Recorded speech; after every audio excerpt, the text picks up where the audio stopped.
Hello. Hello. నమస్తే అండి. The person you are speaking with has put your... hello. Hello madam. చెప్పండి మీ పేరు? నా పేరు Pankaj Kamle. Pankaj Kamle, PANKAJKAMLE. Okay, Pankaj Kamle. Kamle, KAMLE. Okay okay ఓకేనండి. ఎక్కడి నుంచి కాల్ చేస్తున్నారు? ఆదిలాబాద్ నుంచి. ఓకేనండి. సో ఎవరి గురించి తెలుసుకోవాలనుకుంటున్నారు?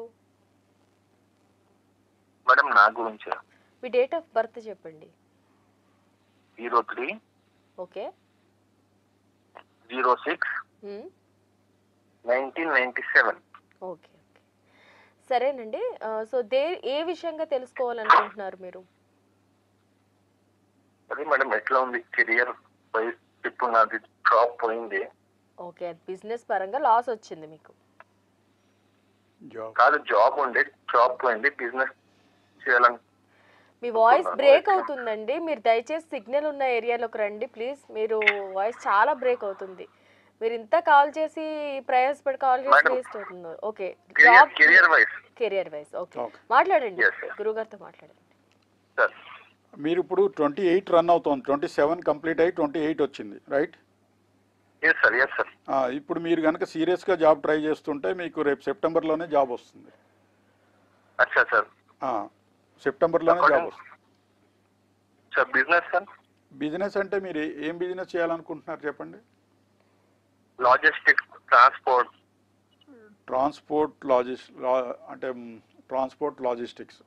ఓకే, అంటే మీరు ఫైనాన్స్లో very strong, finance knowledge, education, management, కాబట్టి ఏ బిజినెస్కైనా వెళ్ళొచ్చు మీరు. లాజిస్టిక్స్లో కూడా మీరే ఓనర్ అయి ఉంటే మీకు సూపర్ సక్సెస్ అవుతుంది. నేనే ఓనర్ సార్. సెల్ఫ్లో ఎట్లా ఉంది కెరియర్? అంటే మీకు ఒక 2 years పడుతుందండి మీకు. అంటే కన్సిడరబుల్గా మీరు చాలా ఇంటలెక్చువల్ పర్సన్. రెండోది మీకు సాటిస్ఫైడ్గా రిజల్ట్ రావాలంటే 2 years స్ట్రగుల్ ఉంది. అంటే అది దాన్ని ఏమంటారంటే కన్స్ట్రక్టివ్ స్ట్రగుల్. ఇప్పుడు బిజినెస్లో సక్సెస్ అవ్వాలంటే ఒక 2 years కష్టపడి ఒక రీచ్కి వెళ్ళిందంటే ఇంకా నెక్స్ట్ 10-20 years వరకు ఇబ్బంది ఉండదు కదా. ఇప్పుడు ఎర్లీ స్టేజ్లో ఉన్నారు కదా మీరు. యాక్చువల్లీ మీరు లాస్ట్ ఇయరే పెట్టాల్సింది బిజినెస్, 27లోనే కొద్దిగా లేట్ అయింది. కొద్దిగా లేట్ అయింది. ఇప్పుడు మీరు బిజినెస్ అనుకుంటే ఇంకా జాబ్ దాన్ని పక్కన పెట్టి బిజినెస్ మీద దృష్టి పెట్టండి. ఇప్పుడు ఏ బిజినెస్లో అయినా ఫెయిల్ అయ్యేది ఫైనాన్స్ మేనేజ్మెంట్ మూలంగా ఫెయిల్ అవుతాయి. మీరు finance very strong, you will understand finance by birth, కాబట్టి మీకు వరీ లేదు, సక్సెస్ అవుతారు. లాజిస్టిక్స్ కానీ, ట్రావెల్స్ కానీ, ఫుడ్ బిజినెస్ కానీ, ఏదైనా కానీ మీకు సక్సెస్ ఉంది. ఇప్పుడు ఏమైనా చేసుకుంటే మీరు రేపు సెప్టెంబర్ నుంచి చేసుకోవచ్చు, దసరా నుంచి స్టార్ట్ చేయొచ్చు. Okay sir. ఫైనాన్స్ స్ట్రాంగ్ ఉంది. ఆ టైప్లో వస్తాయి మీకు. యాక్చువల్ ఏంటంటే మీకు చాలా తక్కువ మాట్లాడతారు, కరెక్ట్గా మాట్లాడతారు. మీ అడ్వైస్ కూడా చాలామందికి బాగుంటుంది, మీ ఫ్రెండ్ సర్కిల్లో కూడా. కాకపోతే ఒక 28-29 కష్టపడితే 30 నుంచి ఇంక there is no looking back. Okay sir. Okay sir. Transport is best business sir according to you. అదే మీకు పెళ్ళి అయిందా? లేదు కదా. అయిపోయింది సార్, అయిపోయింది. అది లవ్ మ్యారేజ్ అయిందా? లవ్ మ్యారేజ్ కాదు సార్, అరేంజ్ అయింది. ఓకే, అరేంజ్డా? ఓకే, సరే. అయితే ఇంకేంటి మీ క్వశ్చన్స్?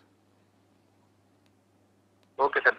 రైట్. లైఫ్ మీకేం ఇబ్బంది లేదు, మీ ద్వారా ఇంకా చాలా మంది బతుకుతారు, మీరు చాలా మందికి మార్గదర్శులు అవుతారు. మీకు లైఫ్లో ఇష్యూ ఏం లేదు, మీరు అనుకుని చేసుకుంటే వెళ్ళిపోండి అంతే. ఓకేనండి. Anyway thank you so much for calling. అంటే మనిషి ఆశకి అంత అనేది ఉండదు. యాక్చువల్గా మీరు ఇంత బాగా చెప్తున్నారు. ఒక పక్క నుంచి మీరు ఒక 30 yearsలో ఇంత కష్టపడితే మనం కష్టపడి సెటిల్ అయిన తర్వాత ఆటోమేటిక్గా మన లైఫ్ బాగుంటుంది కదా. బట్ ప్రయత్నం అనేది ఏదైతే స్ట్రగుల్ ఉందో అది గివప్ ఇవ్వకుండా స్ట్రగుల్ అది మనం సక్సెస్ఫుల్గా దాన్ని పట్టుకుని ప్రయత్నం చేస్తూనే ఉండాలి. ఓకే. కానీ ఇక్కడ నేను మాట చెప్పాలనుకుంటున్నా. అనురాధ్ గారు, మా అబ్బాయి ఫారెన్ వెళ్ళాడు, క్యాంపస్ రిక్రూట్మెంట్ వస్తుందా అని అడిగారు. అయితే మా అబ్బాయి పేరు తరుణ్, టీతో స్టార్ట్ అయింది కాబట్టి నేను ఎక్కడో వీడియోల్లో చూశాను, అది అనుమానం ఉందండి. యాక్చువల్లీ అది ఒక పాయింట్ అండి. ఇప్పుడు మనకి కలిసి రావడం అంటారు, అంటే జీవితంలో మనం కలిసి రావాలంటే 10